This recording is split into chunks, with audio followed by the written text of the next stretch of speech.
Hey guys, we're ready to begin week 3 in our Christmas study, and we've talked about Mary. We talked about that. I've got my little nativity out here. We talked about Mary, and we talked about how this young teenage girl was so obedient and such a believer that she trusted God and she dropped her plans and she accepted the plans that God had for her, even though it was going to be incredibly difficult. And then last week we talked about Joseph, and we talked about how the angel came to him in a dream, and that Joseph had no questions, that he was immediately obedient to God's plans. And so we saw that. And this week, this young couple is going to begin their journey to Bethlehem.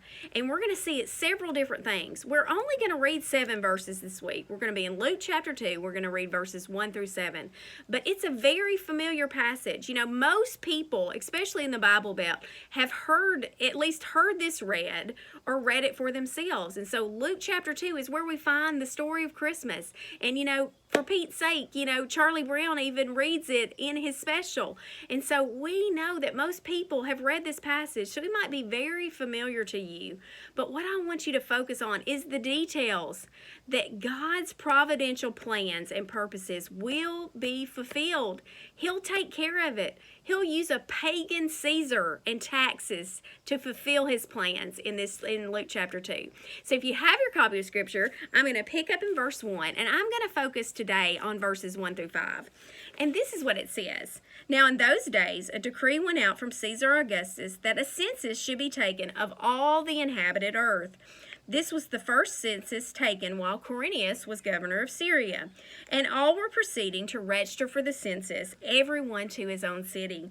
Joseph also went up from Galilee to the city of Nazareth to Judea, to the city of David, which is called Bethlehem, because he was of the house and line of David, in order to register along with Mary, who was engaged to him and was with child. And so right here you see that, you know, it's all about the money. You know, that this pagan Caesar has made this plan that everyone needs to be counted, that there needs to be a census, and that we know that censuses really, you can take those back to taxes. You know, that they want to count everybody so they can make sure they're getting taxes from everybody. So we see here that this would seem like that this was a pagan government asking everyone to go back to their city and be counted because they wanted tax money. But we don't see that when we see this, because we know that God had a plan, that Messiah had to be born in Bethlehem. And so God is going to use the plans of a pagan leader to fulfill his purposes. And so we see that here. And then we also see that Mary and Joseph were going to make this difficult 90-mile journey over through hill country to get there. And we know that Mary was already 9 months along. This was going to be hard. And so we see there, you know, I start to think, like, what was Mary thinking? You know, did she have to go? You know, or was Mary like so many of us were right there at the end and we're like, we're going to walk until we have this baby? You know, maybe she was thinking that.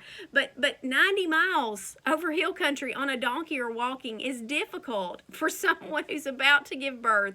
But, you know, I don't have to question that, because Mary had to go to Bethlehem with Joseph because that's where the Messiah was going to be born. And so we see this young couple make this difficult journey to Bethlehem to be counted.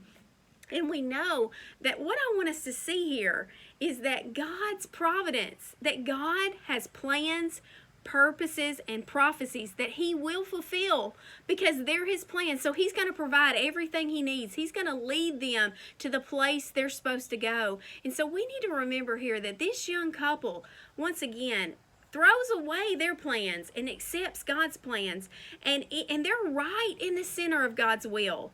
But you know, it's still going to be hard. It's still going to be difficult. But this young couple is fulfilling out God's plans for them. And so we see his prophecy is going to be fulfilled because it had to be Bethlehem. And we see that he's going to use even a pagan government to fulfill his purposes. And that we see here that everyone was doing it. Everyone was having to go to their own place. But God had specific plans for Mary and Joseph to fulfill his prophecy in Micah 5, verse 2. And so we see that here.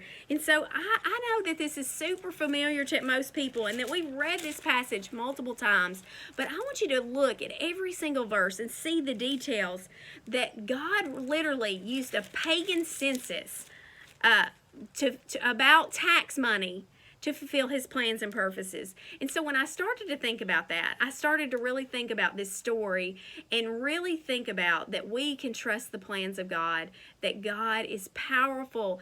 And I thought of that A.W. Tozer quote, and I want to end with that today, where A.W. Tozer says this: "While it looks like things are out of control, behind the scenes there is a God who has not surrendered his authority." Do you know that we see that in the Christmas story? We see that in this journey of Mary and Joseph to Bethlehem, because Messiah was going to be born in Bethlehem, because the prophecy back in Micah told us that he would be. And so I want us to see here that we can trust God's plans and that we can trust his providence and that he is sovereign over all things and that he will fulfill his promises and his prophecies to the T. So that we need to build in our faith and we need to be obedient and we need to trust God's plans. And so we see that here in the Christmas story.